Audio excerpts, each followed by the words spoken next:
ஒருவர் பிரயாணியாக இருக்கிறார். இப்ப பஸ்ல போயிட்டு இருக்கிறார், வாகனத்துல போயிட்டு இருக்கிறார். இப்ப அவர் துவா கேட்கலாம், அவரோட துவா ஏற்றுக்கொள்ளப்படும் என்று சொன்னார் ஸல்லல்லாஹு அலைஹி வஸல்லம். தாவத்துல் முசாஃபிர், ஒரு பிரயாணியுடைய துவா. நீங்க இங்க இருந்து கொழும்புக்கு பஸ்ல போறீங்க, போற நேரத்துல யா அல்லாஹ் என்னுடைய பாவங்களை மன்னிச்சிரு யா அல்லாஹ் என்று சொல்லி நீங்க துவா கேட்கிறீங்க.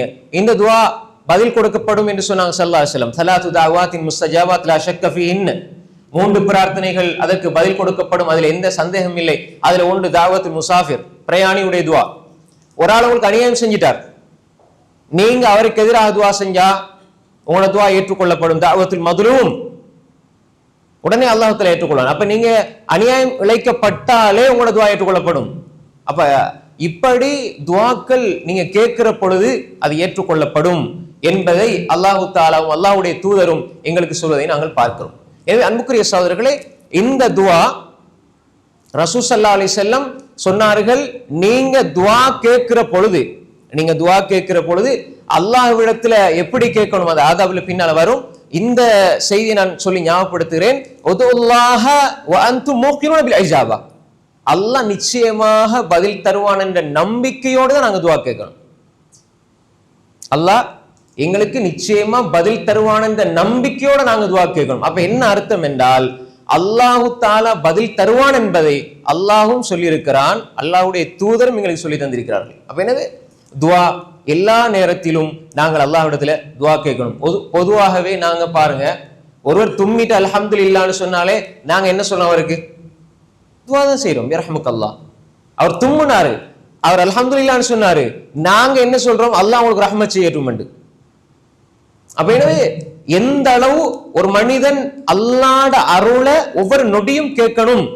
எந்த நேரத்துல யார் எந்த முஸ்லிமை கண்டாலும் என்ன சொல்லுவோம், நாங்க அஸ்ஸலாமு அலைக்கும் வரஹ்மத்துல்லாஹி வபரகாத்துஹு, அல்லாஹ்வுடைய இந்த ரஹ்மத்தும் அல்லாஹ்வுடைய பரக்கத்தும் சாந்தியும் உங்கள் மீது உண்டாகட்டும், துவா. நாங்க திருப்பி சொல்றோம், வலைக்கும் அஸ்ஸலாம் வரஹ்மத்துல்லாஹி வபரகாத்துஹு, துவா. அப்ப நான் உங்களுக்கு, நீங்க எனக்கு, இப்படி நான் இந்த அடுத்த சகோதரனுக்கு, நான் இந்த மக்களுக்கு, உலகத்துக்கு, எல்லாத்துக்கும் நான் துவா கேட்டுக்கிட்டே இருப்பேன்.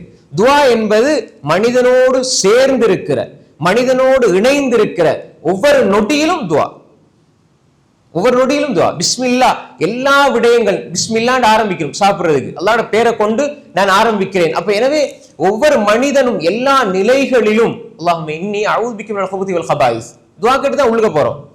கழிவறைக்கு போற நேரம் கூட துவா கேட்டு தான் நாங்க போறோம். அப்ப எனவே அன்புக்குரிய சகோதரர்களே, எல்லா நிலைகளும் இது சந்தர்ப்ப துவாக்கள். இப்ப நான் சொல்ற வாரது என்னண்டா, துவா என்பது ஏதோ ஒரு வகையில் இஸ்லாம் எங்களை அப்படி இணைச்சு வச்சிருக்குது. பிஸ்மிக அல்லாஹும்ம அமூத்து வ அஹ்யா, தூங்க போற நேரம் யா அல்லாஹ் உன்ட பேரை கொண்டு நான் தூங்குறேன், திரும்பி நான் எழும்புறது அது உன்ட பேரை கொண்டுதான், உன்னாலதான் யா அல்லாஹ் நீ தான் என்ன எழுப்புறார். எழும்புறீங்களா, காலையில் எழும்புறீங்களா, அல்ஹம்துலில்லாஹி அல்லதி அஹ்யானா பஅத மமாத்தனா வ இலைஹி நுஷூர், காலையில் எழும்புனோடே துவாவோட எழும்புறோம். அன்புக்குரிய சகோதரர்களே, இப்படி எங்களோடு துவா இணைந்திருக்கிறது. செய்துல் இஸ்திக்ஃபார், அல்லாஹும்ம அன்த ரப்பி லா இலாஹ இல்லா அன்த خلقتني وانا اعبدك وانا على عهدك ووعدك ما استطعت اعوذ بك من شر ما صنعت ابو لك بنعمتك علي وابو لك بذنبي فاغفر لي فانه لا يغفر الذنوب الا انت. செய்துல் இஸ்திக்ஃபார், நாங்க காலையில மாலையில இதை ஓதி வார நேரம் உறுதியாக என்னுடைய அர்த்தங்களை தெரிந்து இதை உறுதியான நம்பிக்கையோடு இந்த செய்துல் இஸ்திக்ஃபார் நாங்க ஓதி வந்தா, காலையில் ஓதி மாலையாகுவதற்கு முன்னால் மரணித்தால் அவர் சொர்க்கவாதின்னு சொன்னாங்க ஸல்லல்லாஹு அலைஹி வஸல்லம். மாலையில் ஓதி காலையாவதற்கு முன்னால் மரணிச்சால் அவர் சொர்க்கவாதின்னு சொன்னாங்க ஸல்லல்லாஹு அலைஹி வஸல்லம். சஹீஹ் புகாரில ஒரு ஹதீஸ். அன்புக்குரிய சகோதரர்களே, இப்படி துஆ என்பது மனிதனோடு இணங்கி நெருங்கி எல்லா நிலைகளிலும், நீங்க தூங்க போற நேரம் கூட கடைசியாக அல்லாஹும்ம அஸ்லம்து நஃப்ஸி இலைக் வ ஃபவவ்து அம்ரி இலைக் வ வஜ்ஜஹது வஜ்ஹி இலைக் வ அல்ஜஅத் லஹ்ரி இலைக் ரக்பத்தன் வ ரஹபத்தன் இலைக் லா மல்ஜஅ வ லா மன்ஜா மின்க இல்லா இலைக் ஆமன்து பிகிதாபிக அல்லதி அன்ஸல்த வ பிநபியிக அல்லதி அர்ஸல்த. இதை நீங்க எல்லா துஆவுக்கும் கடைசியா ஓதணும். ரசூலுல்லாஹ் சொன்னாங்க ஸல்லல்லாஹு அலைஹி வஸல்லம், புகாரில ஒரு ஹதீஸ், இஜ்அல்ஹுன் ஆகிர மா தகூல் ஃபஇன் முத்த முத்த அலல் ஃபித்ரா. நீ ஓதுற கடைசி வாசகமாக, நீ பேசுகிற மொழிகிற வார்த்தைகளில் கடைசியா இதை மொழிந்தால், இஜ்அல்ஹுன்ன ஆகிர மா தகூல், தெளிவான சராஹத்தா தெளிவா ஹதீஸ் வருது. நீ பேசுற வார்த்தையில மொழியிற சொல்ல கடைசியாக இதை ஆக்கிக்கொள்.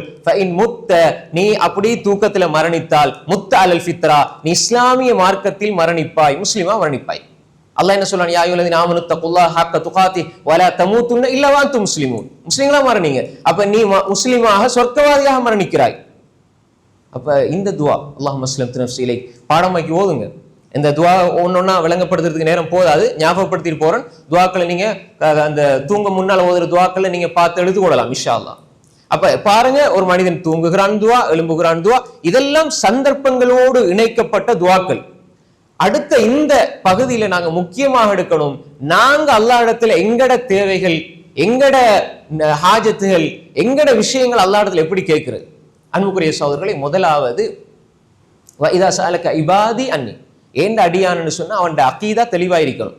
அல்லாஹ்ட அடிமை யாரு? அவன் தௌஹீத்வாதி. அல்லாஹ் அடிமை யாரு? ஷிர்க் வைக்கிறவன் அல்லாஹ் அடிமை இல்லையே, ஏன்னா ஷிர்க் வச்சுட்டான் அவன். அப்ப எனவே இதா சஅலக இபாதி என்று சொன்ன அந்த அபுதுக்குள்ள இபாதுக்குள்ள என்ன வருது என்றால், முதலாவது அவருடைய கொள்கை சரியா இருக்கணும். எங்கட துவா அல்லாஹ்விடத்துல கபூலாகணும், ஏற்றுக்கொள்ளப்படணும் என்று சொன்னால் எங்கட உள்ளம் அகீதாவுல தெளிவா இருக்கணும். ஷிர்க் இருக்க கூடாது, பித்அத் இருக்க கூடாது. அதை முதல்ல பரிசீலித்துக் கொள்ளுங்க. என் நம்பிக்கை சரியா இருக்குதா? இப்ப நாங்க தௌஹீத்னு சொல்லுவோம், ஜமாத்து நினைச்சிடாதீங்க. இது ஒரு நம்பிக்கை, இதான் முஸ்லிமுடைய அடையாளம். அப்ப இந்த ஜமாத்துல இருக்கணும், அந்த ஜமாத்துல அப்படியெல்லாம் இல்லை. கொள்கையில் நீ தெளிவாக இருக்கணும். உங்களுக்கு இப்ப மக்கள் என்ன நினைக்கிறது, இவங்க எப்படி அந்த ஜமாத், இவங்க இந்த ஜமாத், அப்படியெல்லாம் கிடையாது. ஒரு முஸ்லிம் என்றா யாரு? லா இலாஹ இல்லல்லாஹ் முஹம்மது ரசூலுல்லாஹ். லா இலாஹ இல்லல்லாஹ் அவன்கிட்ட ஷிர்க் இருக்காது, முஹம்மது ரசூலுல்லாஹ் அவன்கிட்ட பித்அத் இருக்காது. இதான் கலிமா. லா இலாஹ இல்லல்லாஹ் உடைக்கிறது ஷிர்க்கும் குஃப்ரும், முஹம்மது ரசூலுல்லாஹ் உடைக்கிறது பித்அத்தும் குராஃபாத்தும். இந்த ரெண்டும் சரியான தான் அவன் முஸ்லிம். அதுக்கு நாங்கள் அக்கீதாவுல நாங்க தெளிவா சொல்றது என்ன, ஷிர்க் செய்யாதீங்க. ஷிர்க் செஞ்சா லா இலாஹ இல்லல்லாஹ் இல்ல, ஒரு பாட்டு இல்ல. நீங்க பித்அத் செஞ்சா ரசூலுல்லாஹ்ட சுன்னா விட்டுட்டு அதுக்கு மாற்றமா செய்யறா முஹம்மது ரசூலுல்லாஹ் ஏற்றுக்கொள்ள இல்லை. எனவே தான் லா இலாஹ இல்லல்லாஹ் முஹம்மது ரசூலுல்லாஹ் அடிப்படை சரியாக இருக்கணும். அப்ப இதை நீங்க பரிசீலித்து பாருங்க. இப்ப நீங்க முதலாவது அடிப்படை, நான் ஷிர்க் இல்லாத பித்அத் இல்லாத ஒருவராக நான் இருந்தா அல்லாஹ் இந்த துஆ ஏற்றுக்கொள்வான். இது முதலாவது விஷயம்.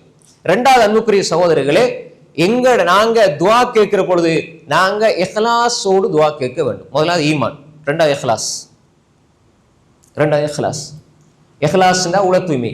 நாங்க துஆ கேட்கிற நேரம் எங்கட துஆவை அல்லாஹ் ஏற்றுக்கொள்ளணும், எங்கட துஆ சீராகணும், எங்கட துஆ சரியாகணும், எங்கட துஆ அது பெருமதியானதா இருக்கணும், எங்கட துஆவுக்கு ஒரு அல்லாஹ் தஆலா விடையளிக்கணும்னு நினைச்சால் முதலாவது நான் சொன்ன நம்பிக்கை சரியா இருக்கணும். எல்லாம் விரிவான பகுதி இந்த இடத்துல சுருக்கமா ஞாபகப்படுத்திட்டு போறேன். ரெண்டாவது இஹ்லாஸ், உள தூய்மை இருக்கணும். வாப்பாக்காக, அம்மாக்காக அல்லது அவருக்காக இவருக்காக முஹஸ்ஸுத் ரியா இருக்கக்கூடாது. அல்லாஹ்விடத்தில் நான் எனது தேவைகளை என்ற ரப்பிட்ட நான் கேட்க போகிறேன். அந்த இஹ்லாஸ் உள தூய்மை இருக்கணும். உள தூய்மையோடு ஒரு மனிதன் அல்லாஹ்விடத்தில் துஆ கேட்க வேண்டும். இது இரண்டாவது விஷயம்.